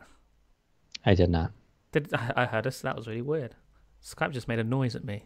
Yeah, because I sent you a file. Did you? Okay, that's fine. Yeah. I've never heard that sound before. That was a different sound. What about Windows on ARM running on mobile devices like Lumia and OnePlus? Personally, don't care. I really don't care. I think this is, I mean, it's cool. Listen, I mean, it's a great project. I think people are having fun with it. But this is hobbyist stuff. This is XDA all over again. Like, this isn't like the idea that I'm going to run full Windows 10 ARM on my Lumia 950 and somehow make that like a practical device. To me, it's just absurd. Like, I'm not going to be doing anything with this. I admit it is kind of cool though, because the guys working on this, they've been working on it for quite a while now, and I don't know if they've done it yet. They're very close to getting telephony working, which is what enables phone calls and LTE and stuff. So that's a big step for it. Yeah, I mean, it's impressive that they've done it. I'm personally not interested. Yeah, right. Like, you would never run this as your daily phone, A, because the battery life probably isn't amazing, and B, the scaling of Windows 10 desktop is not amazing on those small devices. It's not designed for those small devices, which is why they never put full Windows on phones to begin with. They built a custom UI for it that's designed for small devices. And Windows 10 desktop and its legacy shell just isn't designed for it. This would be much more interesting with Windows Core OS and Windows Lights or whatever, a flavor of Windows Core. It just reminds me of those videos you see that pop up every once in a while. They're like, they got Windows 3.1 to load on the smartwatch. It's like, yeah, cool. Okay, that's neat. But I don't know. It's just like, not my thing. Here's an interesting session. Your brand, your assistant. How to build your own voice-first virtual assistant. So I'm guessing maybe that's where Mike Cortana's going. They're just going to use the technology Open it up. Yeah. Are you guys thinking Build won't be exciting this year? I mean, part of me thinks Build will never be exciting. Ever again. Ignite's more exciting. I mean, I never really found Build exciting. I mean, maybe I did like 3-4 years ago, but they shifted now to what I think they should have done, which is make it for professionals and developers and that target audience. And that's fine. Like, I don't want to complain as a more consumer-focused website and reporter on this that like, oh, it's disappointing. I mean, it's I respect what it is, which is made for developers and their professional audience. So, personally, I don't necessarily find all the announcements very maybe interesting. But no, I'm not really expecting, like, I don't know we already know what's coming in Windows 10. Like, they'll probably tease some stuff on ideas for Windows 10. Maybe we'll hear about Windows Core OS, but I don't know. It's hard to say. It's hard to predict Microsoft these days, what they're going to do. They could, I'm always a fan of not getting my hopes up. I'd rather go in there being like this, be like blah, and be like, yeah, I'm not expecting anything, and then have them blow it away and just be like, oh my God, they did that. That's so cool. I'd rather have that experience than walk in there and be like, this is it. This is going to be the main event. Everybody watch. It's going to be so awesome. And then it's just like 3 hours of coding, right? That's just how I approach everything in life. So, new Star Wars, I'm sure I'll probably enjoy it, but I'm not super excited about it. Dan never gets excited. I do like J.J. Abrams. I think J.J. Abrams is a good director, and I like his storytelling. So I am excited about that, at least. And Ray does a flip. It's just a really slow motion flip. It's true. I wonder how she did that. Oh, It must have taken a lot of practice. she's using the force. Wow. Well, Microsoft put new Edge in store. No, I don't know. I don't think there's so. no plans to. They've already said that they. Because it's going to be eventually, like, for you guys who are downloading it directly, you guys don't count. Like, it's just going to, the app, once you download and install it, just updates. So once they get to the part where they're going to actually replace old Edge and it's just built in, comes installed as a feature update, it's going to auto update itself, right? So I don't get why it needs to be in the store or what that. What they could do is they could do like a sneaky, because Apple does this on iOS. It's like you can uninstall the Mail app, yay, but it just hides the icon, and to reinstall it, you go to the App Store, but it's basically just a button to re-enable the hidden app. They could just do that for Edge. You can uninstall. Maybe they'll say, hey, you can uninstall Edge. They just hide it, and then if you want it again, you just go to the store and click download, and it just shows up again. Yeah, that's a possibility. Have you tried the Mate 20X with the HP laptop? No. It's a good question now, because what he's really asking here. So the Mate 20X and a lot of Huawei phones do the same thing Samsung phones do. You plug them in, they turn to a bigger screen. They do continuum, if you will. I've never plugged in the Mate 20X to an external display to even see their implementation and try it. But I don't know if it may work with the laptop. Though I feel like sometimes the laptop is a little bit dependent upon drivers, but I don't know. I'll give it a shot. At the very least, it'll be able to display stuff. I don't know. Maybe the keyboard on trackpad wouldn't work, but it should be able to show things. Yeah, that's an interesting question. Now I got to go find my laptop. But I don't know where mine is. I have no idea where it is. It's somewhere, maybe. I don't know where it is. It's really sad because that laptop was really nice. It was a nice kit. I wanted HP to make an actual laptop out of that. I would use that. Really nice it was. Yep. Do you have any new info about Windows Core OS? Nothing specific. Like I mentioned, I get this question all the time. Like, hey, it's been a while since Windows Core OS news. Is it dead? Like, no. You haven't said anything in a week. Did it cancel it? I get this all the time. So I check in every week. Trust me, if I'd heard something bad, I'd definitely mention it on Twitter. No news is good news, as they say. And I checked in this week, and it's still being worked on. So, yeah, they haven't killed it. They haven't tied it up and murdered it. It's still alive and kicking. People are still writing code and its stuff, so that's good. Did you guys manage to update to build 18875? I haven't even done that yet. I haven't updated any skip ahead ring builds for ages because there's nothing in them. There's no point. It's just a waste of data. I have a service laptop that's on the skip ahead. That's getting those, but I haven't tried to get it. I know there's been some problems. People not. There was, talk about people who want to opt out. The good news is for some people, this build was failing to install. So there's another. You can always hope for that. Yeah. Just bought a Surface Laptop 2 and loving it. Will there be a Surface Laptop 3 this year? It's a great question because it's always a tough thing when we try to recommend products is we don't want to, have you buy something like next week is Surface Laptop 3. I personally do not expect Surface Laptop 3 this year. I very doubtful. Yeah. If it were to happen, it would be in the fall.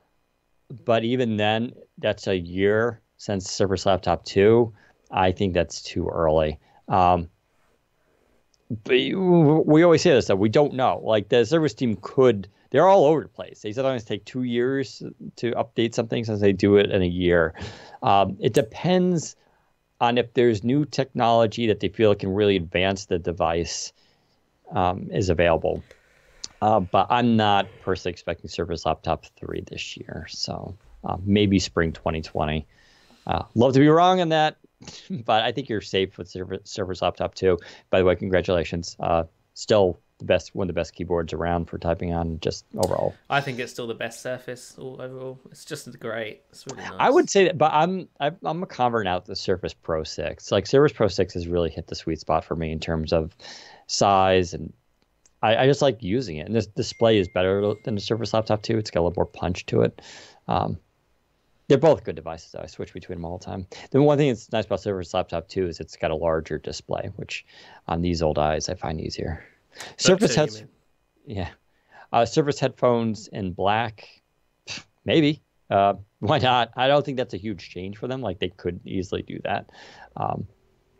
It depends how well Surface Headphone 1s are selling. Who knows? How stain resistant? How stain resistant is the new Surface product versus the older ones? So Microsoft did say that they tried to improve the Alcantara quite a bit. It has like a special coating now, but it's not immune to dirt. It will still get dirty over time, and there's just nothing you can do about it. I've seen some gray ones from Microsoft employees that look pretty disgusting. Those sweaty devs typing away all day. Even PR people they have, what you can see it on this keyboard here. It's disgusting. Look at that. Just shows you how dirty humans really are. Oh yeah, we're all gross secretly. Oh yeah, maybe not so secretly if you have an Alcantara cover. Although to be fair, my Surface Go's one's holding up pretty well. I don't think there's any stain on it yet. Yeah, I never had an issue with the Pro type covers. Yeah, mine's still good. Maybe you could argue that I don't use it enough to have that, or something Surface Laptop too. I haven't really too many problems. But have you seen the new Shadow? What is it? The Phantom White Xbox One controller. Yeah, I know. I want to get that. Nice. I have the gray one, the first one they did. The white one's so clean. It looks so good. Not as clean as my car. Oh yeah, how are you enjoying the Tesla? It's pretty outstanding. I did finally scrape the hubcap a little teeny bit, which that always happens. Yeah, it happens. You pull too close to a curb and you. Oh, I see. You hear a little. And you're like, ah. Here's the thing: there's zero. You can't keep a new car looking new. It can't. It's just impossible. I have a teeny chip on the windshield from a rock, already. It's like you can't bust yourself over these kind of things. I mean, the hubcap, I'm just going to sand a little bit and put a little color paint on it. It's fine. You wouldn't really notice it. But now the car is amazing. It's I'm having an absolute blast driving it. It's so futuristic. I still got to post photos of it on my Instagram. I'm so not like a showboat with my cars. Plus, cars are hard to photograph to make them look cool.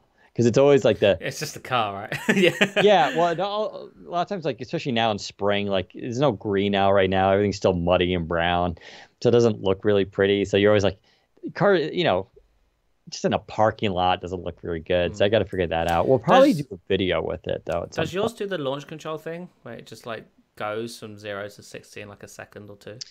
So they have you could tell like ludicrous mode and stuff like that. That's on Model S. The Model 3 so it's not on the 3? Oh, okay. No, the Model 3 has different engine motors it has.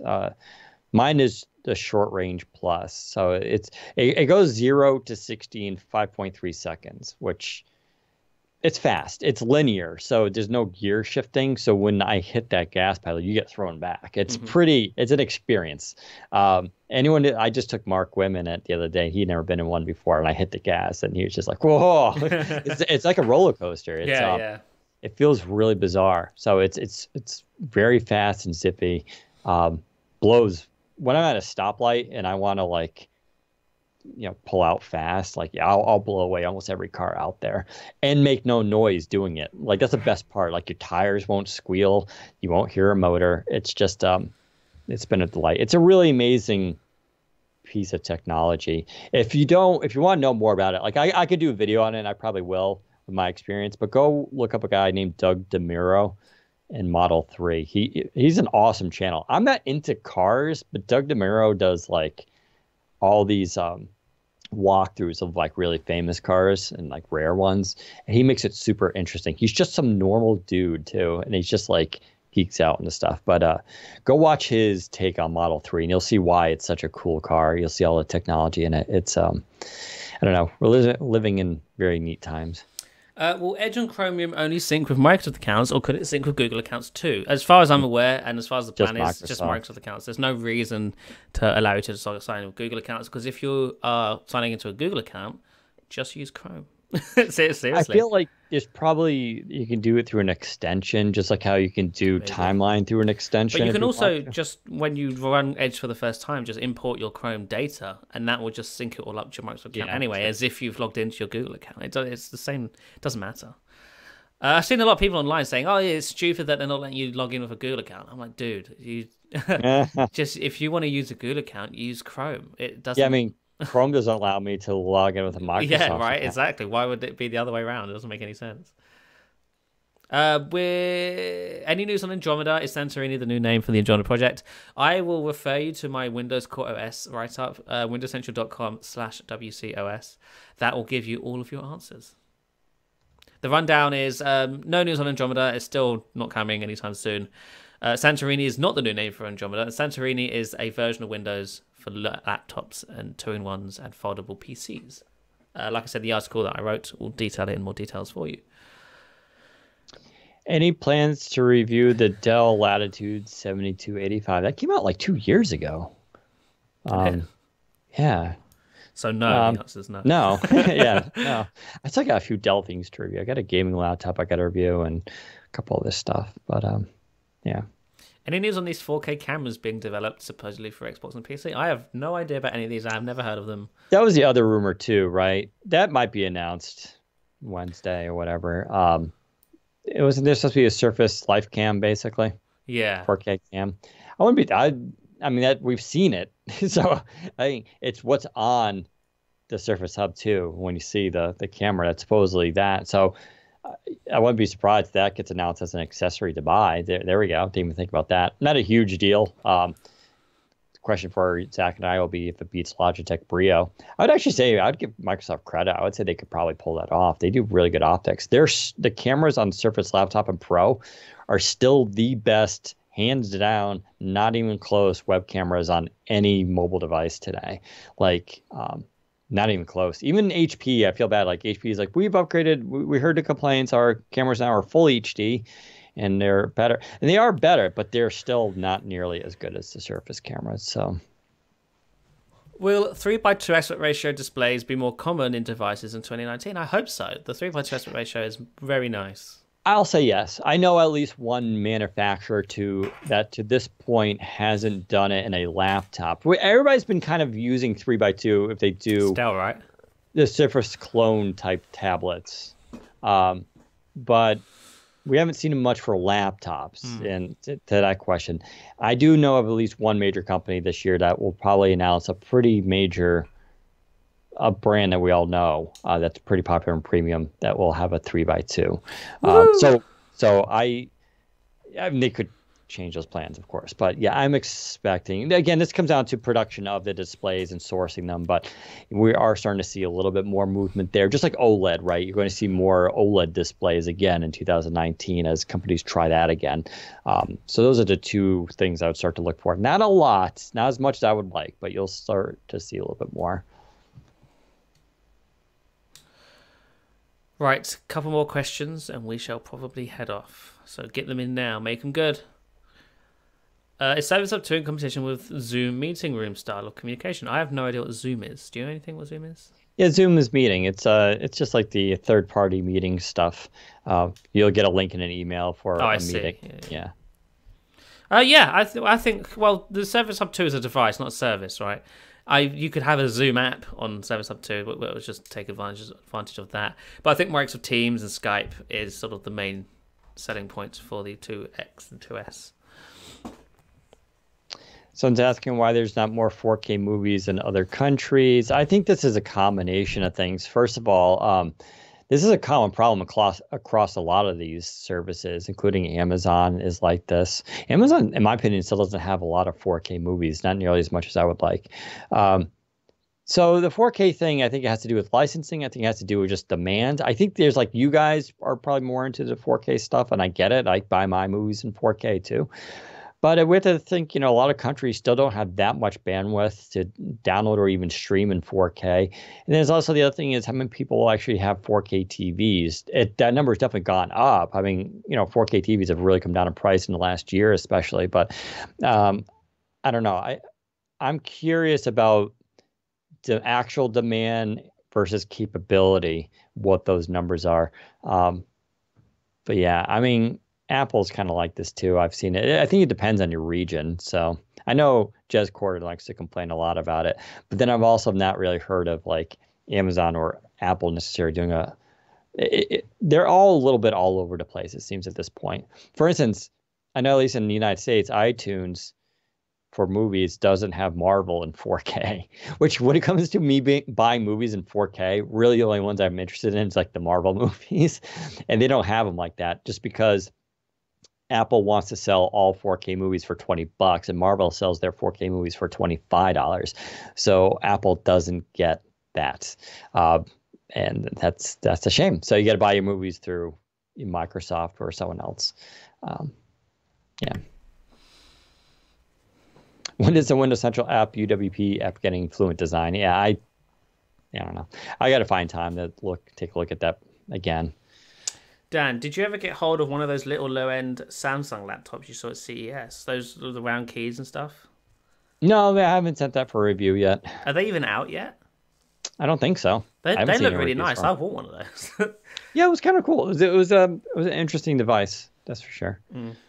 Yeah, I think there was a lot of CES isn't coming out till April, May. So, in fact, the MateBook 14 I have, I'm not even sure the new MateBook X Pro is out yet. So that stuff is slowly coming online. But we'll review the MateBook 14, which is a really weird device. It's a good device, just a weird kind of in terms of how it fits in.